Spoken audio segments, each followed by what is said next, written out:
Welcome everyone to Sustaining Word Ministries. I'm here with the resident and senior pastor. How are you doing today, sir? I'm doing wonderful. Can you please introduce yourself to everyone? Hi, my name is Reverend Phillip Richter, senior pastor for Sustaining Word Ministry in Germantown, Maryland. Thank you, Pastor. So let's go right into it.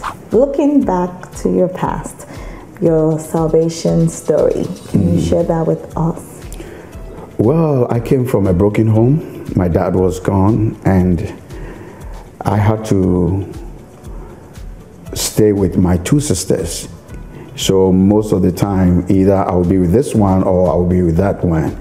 And because there was no proper supervision, I ended up being a very, very bad boy, you know.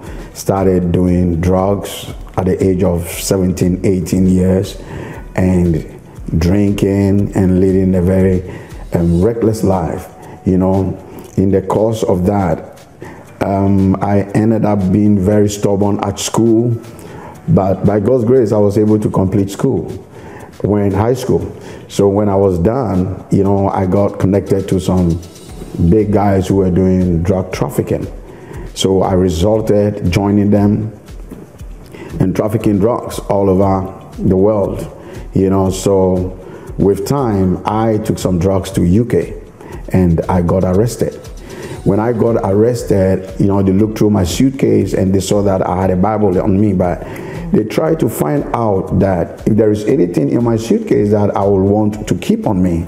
So I told them, well, I need my Bible, you know. I don't even know why I said that, but so they gave me my Bible, locked me up for almost about 2 months, and eventually on the court day, the prosecutor just said to the judge that this young guy has a Bible on him, and we asked him if he needed anything in his suitcase. He said he needed his Bible, and they were amazed about that. So, you know, whilst I was in there, I literally read the whole Bible. I didn't really understand everything, but I occupied myself reading the Bible, you know. So they thought that maybe it was peer pressure or I was influenced by somebody to get myself involved in what I did, you know. So they let go of me. You know, when they let go of me, when I got home, this time around, I've gotten to know some of the drug cartels who were doing big time drug business, you know. So I got involved with them. Among them, I was the youngest, but I was the most dangerous guy, you know. I could do anything. I could do anything. And with time, I met a friend who told me that what I was involved in was too risky. So why don't we just leave the country? You know, so I decided to follow him to Libya. He bought a Land Rover. We got about 16 people on board, and then we took off from Ghana. Whilst we were going, you know, we had to go towards North Africa. What it would take you to get to Mali is a nightmare. It was so dangerous that there is no way we wanted to go back, because what we had already gone through to get to Mali was so much, you know. So we decided that we're going to move forward, thinking that it was just going to happen. It didn't happen like that. It was serious. We traveled through Mali. Even in Mali, some of my friends gave a little boy drugs, and the guy just lost his mind. His dad was some kind of crucial guy, came chasing us with bows and arrows, you know, and we had to run. We escaped from Mali, jumped into our car, drove all the way to Algeria. From Algeria towards Libya, you have to go through the desert, the Sahara Desert. You know, it was just dangerous. We see dead people, 20 people dead, 5 people dead, 1 person dead. It was dangerous, you know. So we kept going until we bumped into this young guy who had a gun on him. So he apprehended all of us, took our passports, took everything from us, and told us that we should come up with some money. Otherwise, he will not let us go. So everybody spoke to this guy for a couple of hours, and he will not vouch. He speaks only Arabic and French. So after we all thought that, man, we're about to die, I called one guy who could speak French. His name is Peter. So I called Peter. I said, let's go talk to this guy. You know, we had already been advised that nobody should identify himself as a Christian. So You know that's a territory for the Muslims. So we went to see this guy, and then I'll tell Peter what to ask the guy. So Peter will talk French, the guy will talk back, and Peter will interpret it to me. I was nobody though, but I was the youngest and the most notorious guy. And you know something that happened?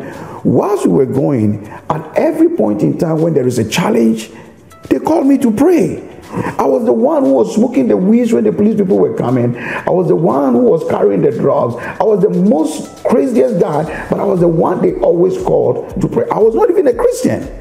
I was nothing, and I would pray. I don't know what kind of prayers I prayed though. So Peter would talk to this guy would talk back. Peter would talk to the guy would talk back. At some point in time, the guy looked at us and said, "How come you are called Philip and he's called Peter? Are you Christians?" Then I said, "Yes." Then he said, for a moment I thought, "What did you do?" So then I said, "Yeah, we are Christians." He said, "What is the proof?" So I had this New Testament Bible, Gideon New Testament Bible, blue, on me. As a matter of fact, I was using the back, soft paper, I was using it to smoke weeds. That's all that I was doing. I don't remember whether I read it. I brought this Bible up, the guy saw it and he was surprised. He got so excited. He pulled the same thing out. He said, "Look, I got the same thing, I got the same." So I asked him, "Are you a Christian?" He said, "Yes."